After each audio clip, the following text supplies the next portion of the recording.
Hello and welcome to Sean's Thoughts, live with you again from another forest, or actually, this is more of a sanctuary, I would call it, that I'm in right now.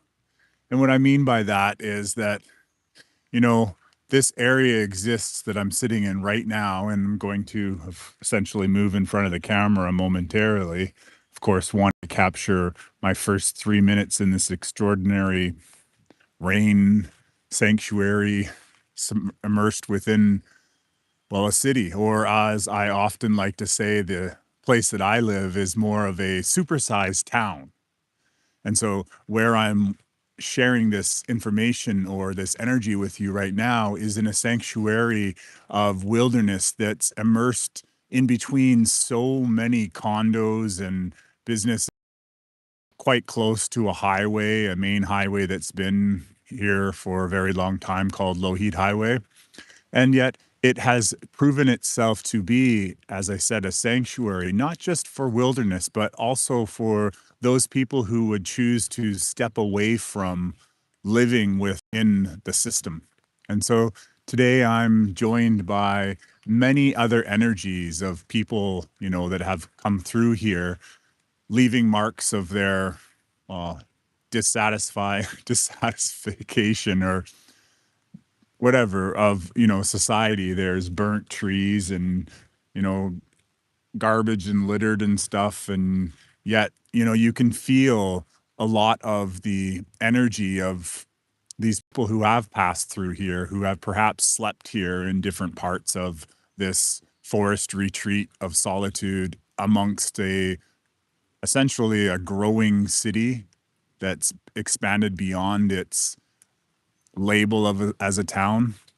And yeah, so I thank you so much for sharing your time and attention with me.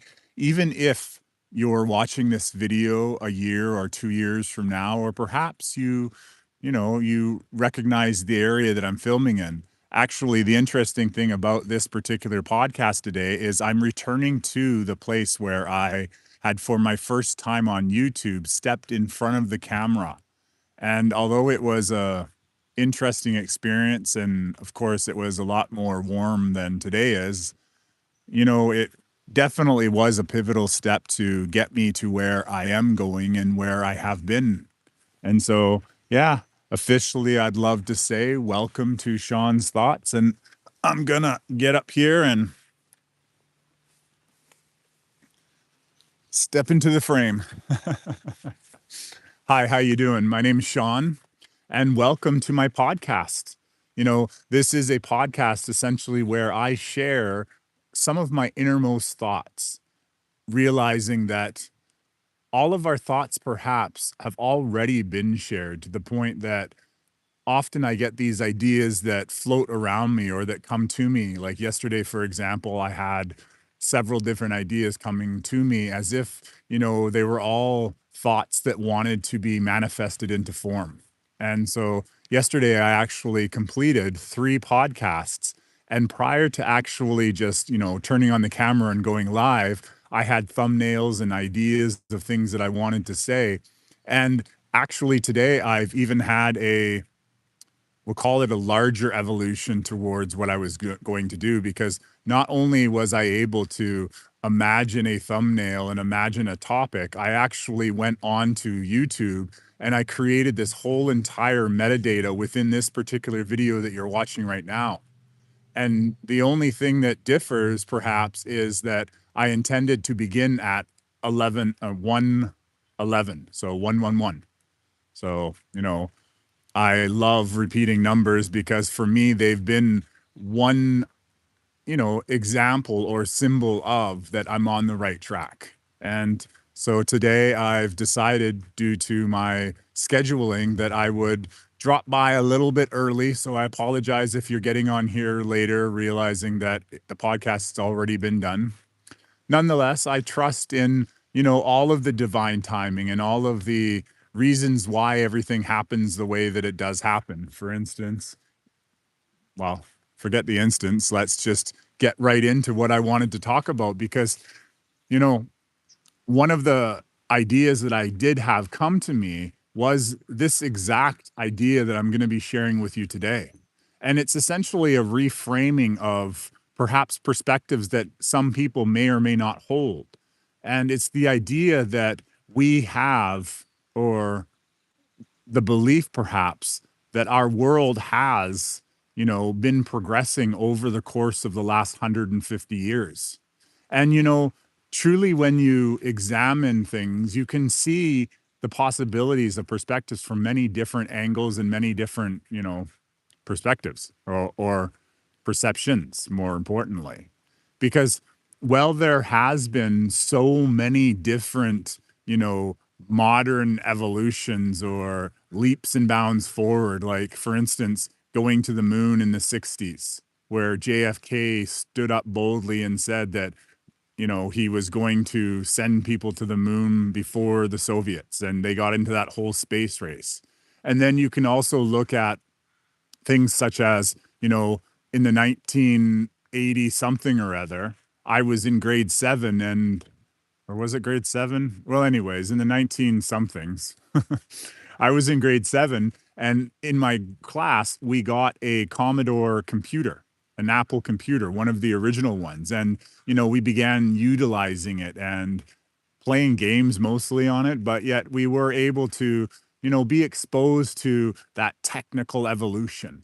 And, we move on forward through time and we start seeing, when I was 16, for example, I got my first Nokia cell phone. And I thought that that was amazing. I thought that, now I was able to connect with anyone from anywhere and I didn't necessarily require a phone. Now, I had the opportunity, we'll say, to essentially be a manager at a franchise called A&W. And so I was able to afford this modern convenience of a cell phone.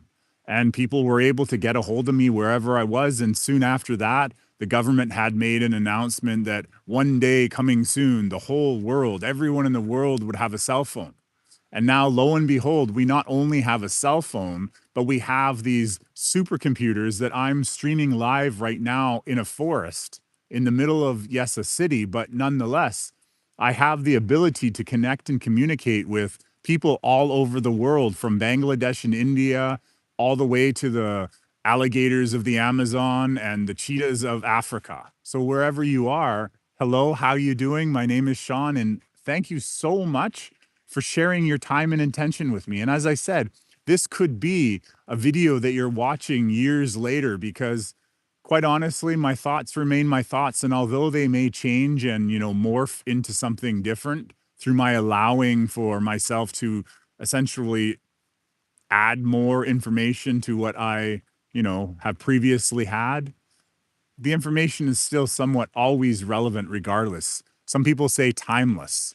Like when they give a reading in those tarot card readings, they're always kind of insinuating that this information's timeless, And so essentially that is what this moment in time is right now. It's timeless because it is irrelevant whether or not you are seeing or hearing or feeling this podcast in the present moment of now, or in many moments from now, or if you subscribe to the understanding of quantum reality, perhaps it's going back in time. And that's where I go along on this journey with you right now, is to talk about the possibilities of reframing human progress. See, what all this started from, or perhaps what inspired the idea, was that wonderful conversation which I was overhearing while I was working at Starbucks yesterday. And if you're not sure what I'm talking about, you can go back into the podcast. It's called, I don't know, it's one of the 3 that I did yesterday. Nonetheless, when I figure it out, I'll put it up here. But what it was is, it was a conversation that I was overhearing between 3 women, in which they were talking about, things that perhaps weren't as savory or, delightful as I would prefer listening to, but yet their voices were loud enough that I was able to hear them through my earphones while I was working on a moving portrait. Yeah, anyways, working on a video with my earphones in at Starbucks, and I was overhearing them comment or perhaps criticize about how absurd other people who were in their lives believed themselves to be because they thought that they were, a doctor. And of course, right away, I heard that the person was giving their power away to the doctors as if the doctors know everything. And, quite honestly, my own personal experience with the doctor is I actually had my doctor yell and get mad at me because I was asking questions and I was trying to, learn how to take care of myself. And these were questions of nutrition, for example. And all I got back was, you're not taking the medicine that I told you to take. And I said, well, yeah, I understand that. But what I'm trying to do is I'm trying to have to avoid taking that and look after myself. So I was asking questions about medicine, or not medicine, I mean nutrition. And all I got back was a PDF website or a website on nutrition printed off and then handed me with a stamp on his card or something like that. But my point being is that not always do what we believe to have the answers that we require, because we're all on a unique path of our own. And I think that that's important to respect and, to acknowledge, not just for myself, but for everyone that's on their own unique path. I've often talked about we all have, similar paths and we're all going up perhaps the same mountain, but yet we all have different experiences and different lessons and trials that we are learning through. So what kind of, got me, or what caught my attention, you can say, is the person went on to talk about how, back in the olden times, more there was more infant mortality, like more children died in infancy, and there were more, cancer deaths, and there were more fatal issues here and there. And it got me to thinking as I was listening, and not listening with intent, but just listening passively, that how much of what we really think of progress is progress. In fact, when we look at different remedies to even our own ailments that we have now, and mine being, part of my own journey. For instance, there has been a considerable amount of information that has been lost from medicinal and herbal, remedies that come directly from nature. I have, on my own journey, experienced the healing power of something called rose hips, which I didn't even know was a thing until, God kept pushing me and pushing me and pushing me while I was sick to utilize it in my own healing capacity as a Homo sapien.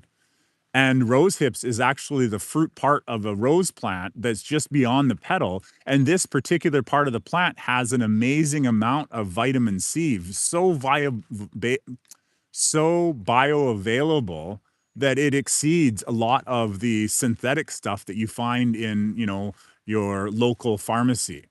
And then there was other things such as burdock root, also amazing healing that I personally used in my own remedies for liver, helping with the liver overall. And then there's other things like dandelions for detoxification of your liver and other parts of your body. And then the list just continually goes on. And yet, in our society, we have chosen perhaps to allow that symbol of a white lab coat to sell us, medicines that don't always work. And when I first got sick a long time ago, I essentially went to the doctor asking, please fix me, please help me. And we tried several tests. We probably spent thousands of dollars of government money on testing to see what was wrong. But yet, when every test came back, there wasn't anything wrong. And I actually visited a Chinese doctor, and she had told me after she ran her tests and did some acupuncture on me that she perceived that what was going on with my illness was all in my head. And of course, when I first heard that, I was like, what are you talking about? I actually feel these pains. It took me a long while to recognize truly what she meant, and lost perhaps in translation, was that it was all of my making, my co-creative aspect to play a part in my own healing journey. And sometimes, we do require different obstacles to leap in front of our path so that we can even find the opportunities to slow down and to breathe and to enjoy the rain, especially when the rain brings so much cleanliness and it essentially allows for the trees to utilize that water and grow stronger and provide more cover for people who are looking for sanctuary, such as the place that I find myself in right now. See, it's pouring rain outside, but yet there are so many closely condensed trees right now that it offers a considerable amount of protection from all of that rain. So I can imagine the reasons why this particular sanctuary had chosen to remain intact, why the Homo sapiens who could have perhaps, tore it down and built something different, protected it and allowed it to thrive and grow for the birds and the squirrels and probably the deer that come through here, raccoons and whatever it is. And so back to what I was saying about, reframing progress. Perhaps, and I just say perhaps because I do recognize many modern innovations that have helped us. For instance, it's always been said, if we come into a situation where there's a traumatic experience, are we going to want the herbs or are we going to want someone who knows how to like deal with trauma? And so therefore those aspects are definitely viable and important. And yet there are so many other aspects when it comes to our perceived illusion of where we've progressed from. And I won't get too much into, talking about time and the backwards flow of time and a lot of other things, or even the great resets that we have been in. But yet, there are a lot of different situations that perhaps can be reframed in a different way. So, for instance, perhaps the reason why, we have these great medical advancements, for example, or these longer ideas of health and whatever, just as this woman was talking about, is maybe it's because we as Homo sapiens have gotten to the point where we truly believe in our own power a lot more than we ever once believed. My aunt, she had fourth stage cancer. And the doctors told her so many things about what they believed was going to happen. And, they even did stuff that was very unsavory, in my opinion. And yet she believed that she was going to pass it. She was going to overcome it. She dug deep, got determined, and she survived it.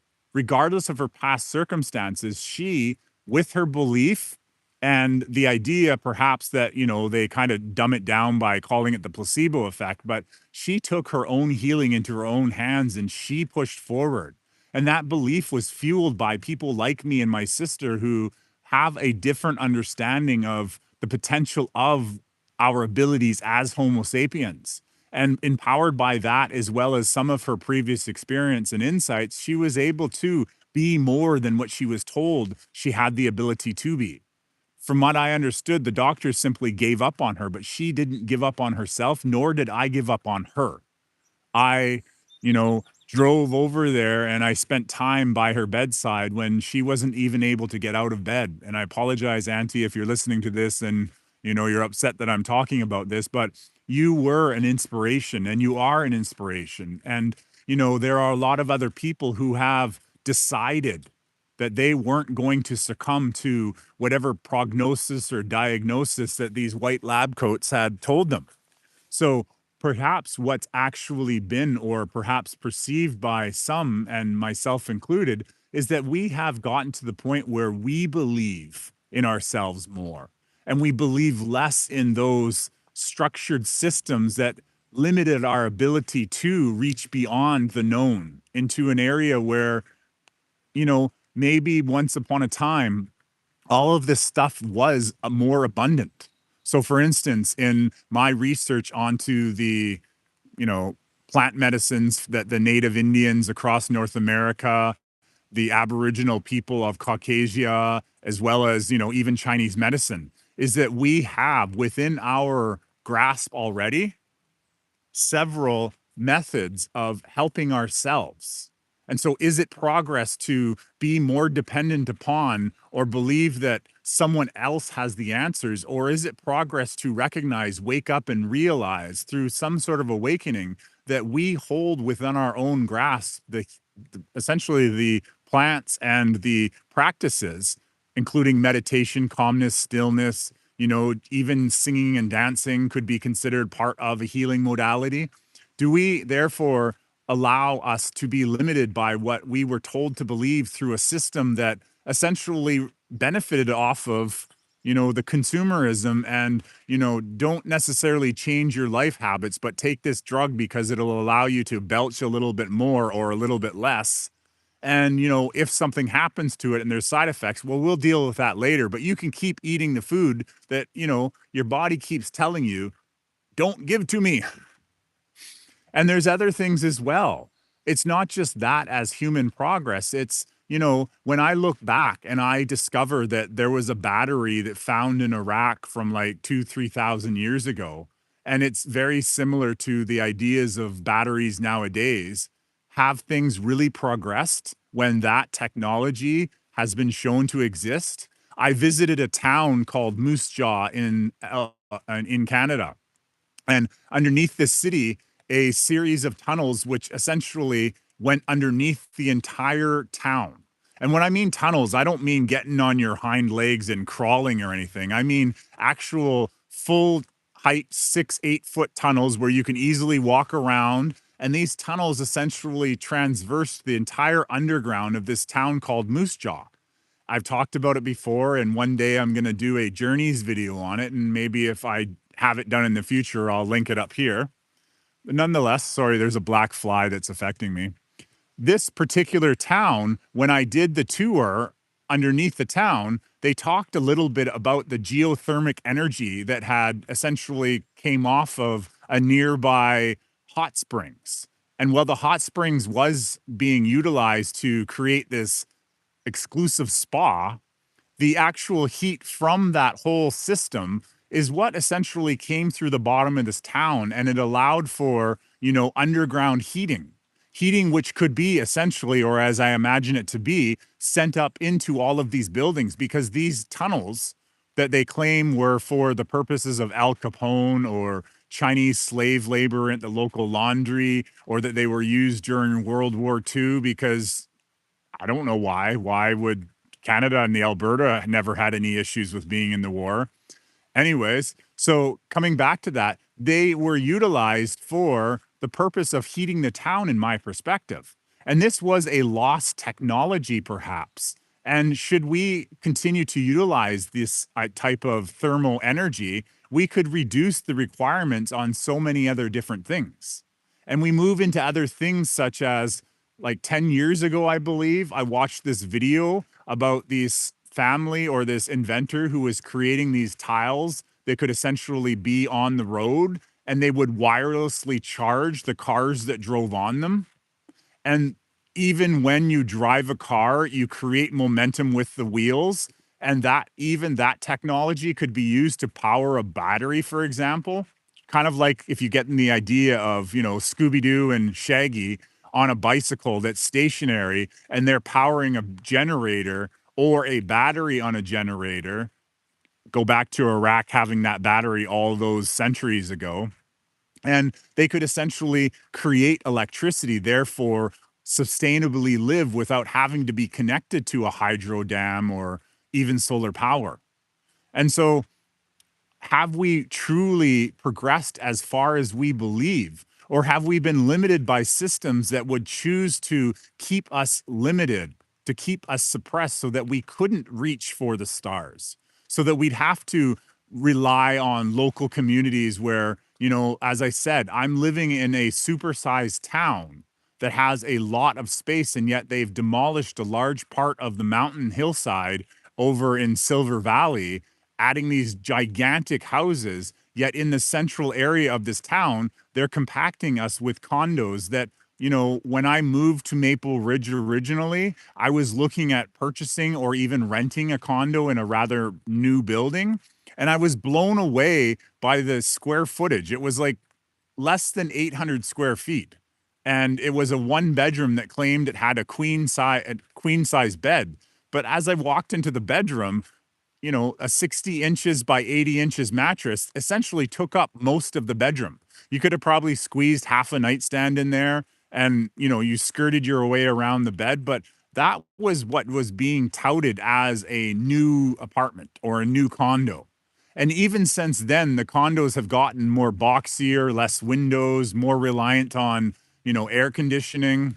And, it's not necessarily a great example of progress. Sure, yes, if you keep up with the Joneses and you're willing to work 4 or 5 jobs, you can have those $1 million houses or $1.4 million house that when I moved to Maple Ridge, they were $200,000 to $300,000.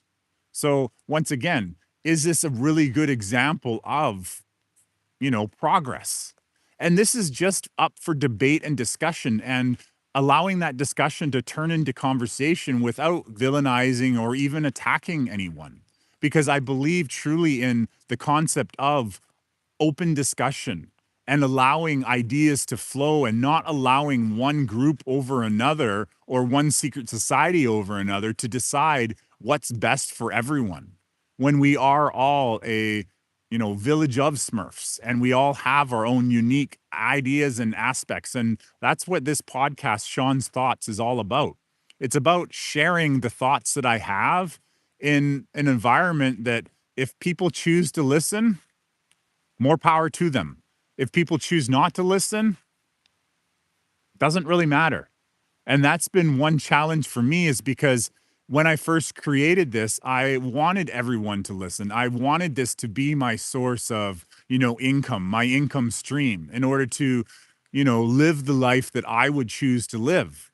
And yet I came to understand that there are those out there that would prefer that, I get back with the Joneses and I put my both feet in back into the system and take that red pill again, forgetting all of the things that I have come to know and understand.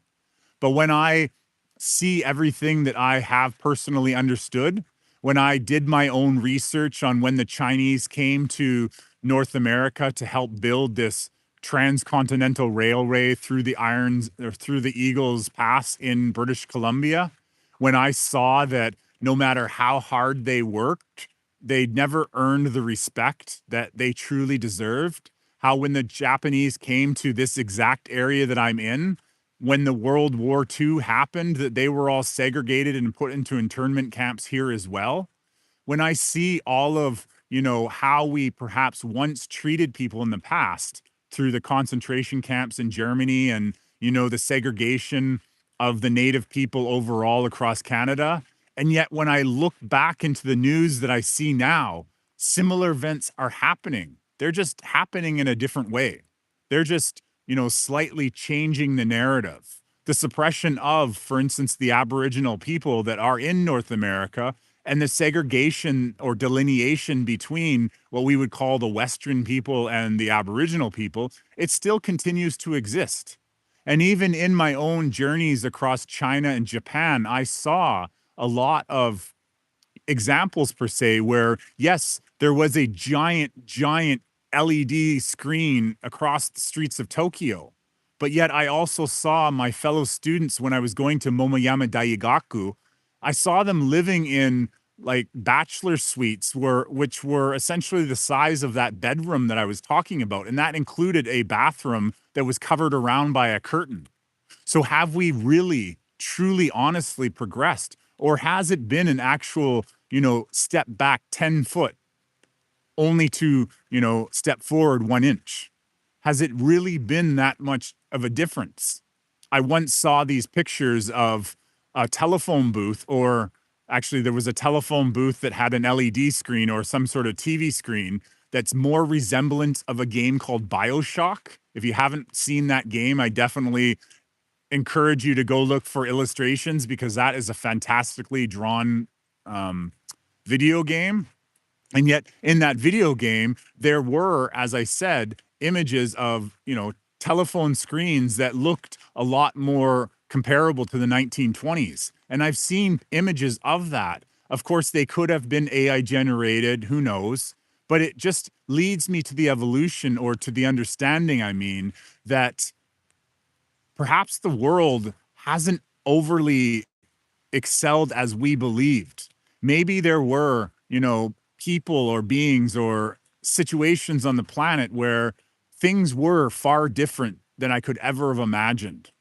And so that whole idea of actually hearing those people talk, so poorly about how other people were, how their reliance upon themselves was somehow, a point of aspect to be defecated on.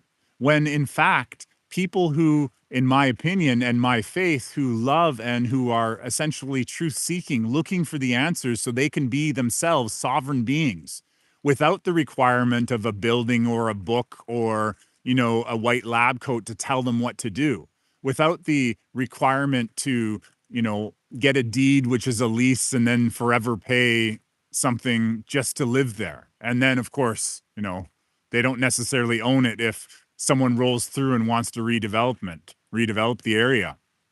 And so, yeah, I think I'm going to leave it right there because I think that I have definitely touched on a lot of different thoughts. And as I said, this isn't to make you believe what I believe. It's not to force anyone or anything or the system overall to bend to my will. It's me sharing it. And then through that sharing, perhaps you yourself and I, and well, me again, maybe later after I listen to it again, will have further insights. And then together, when we come in formation or in unity, or, when we return to our collective consciousness, perhaps, and we are no longer delineated by our fears, by the color of our skins and the languages we speak, that we therefore then can find new solutions to perhaps reveal the progress that is actually all around us. Because there is far more progress in our world than we could ever have imagined. And all you really have to do is look into the modern day video games and see on the positive parts, what the potential and perhaps what the reality already holds for us. I once heard this man named Emery Smith. He was a presenter on a show called, forgot what the show's called, but anyways, the channel was called Gaia, and it had to do with evolving consciousness. And he had said in his speech that when he was, and this was back in 2018, he said that when he was working with the, I don't know, I think it was maybe, I don't know which organization it was, but he had claimed that when he was with that group when he was younger, because by the time of 2018, he was already in his 40s, maybe, but he was talking about he had access to iPads at that time that he was working with that group far earlier than 2018. And those iPads that he had had access to basically were thin pieces of plastic that he could roll up and shove in his back pocket. And then we look at our iPads, the new ones that are just coming out, and it leads me to believe that perhaps the idea of our technological advancements was more of a marketing ploy in order to slow drip technology just in order to, get as much money back from us as consumers. And so, that's just a possibility because that's something he said, and I've never personally saw that type of iPad now yet. But yet, all we have to do is now kind of look at, the cars are now having heads up displays that are holographic in a degree, and telephone companies are releasing considerably less and thinner phones. And, maybe, just maybe, we've had that technology all around us, and yet it wasn't mainstream available. Maybe at first it was kept for the elite people, for those Hollywood movie stars and those big wig billionaires who had access to it. But yet we were unable to perceive it just because we weren't immersed within those people's lives. And we were essentially given movies to form our expectations around what we could perceive. Even now, you could be perceiving me in a completely different factor or manner than I intend. And yet, like I said, does it matter? Not really, because I'm here today, tomorrow, forever, in the now, loving and moving forward. So thank you so much for sharing this time with me, this little moment to frame perhaps how we could see, perceive, and maybe in the future or in the coming nows experience. So thank you so much for sharing your time and intention with me. And I look forward to reading all you have to say, yay or nay, in the comments always loving. Thank you.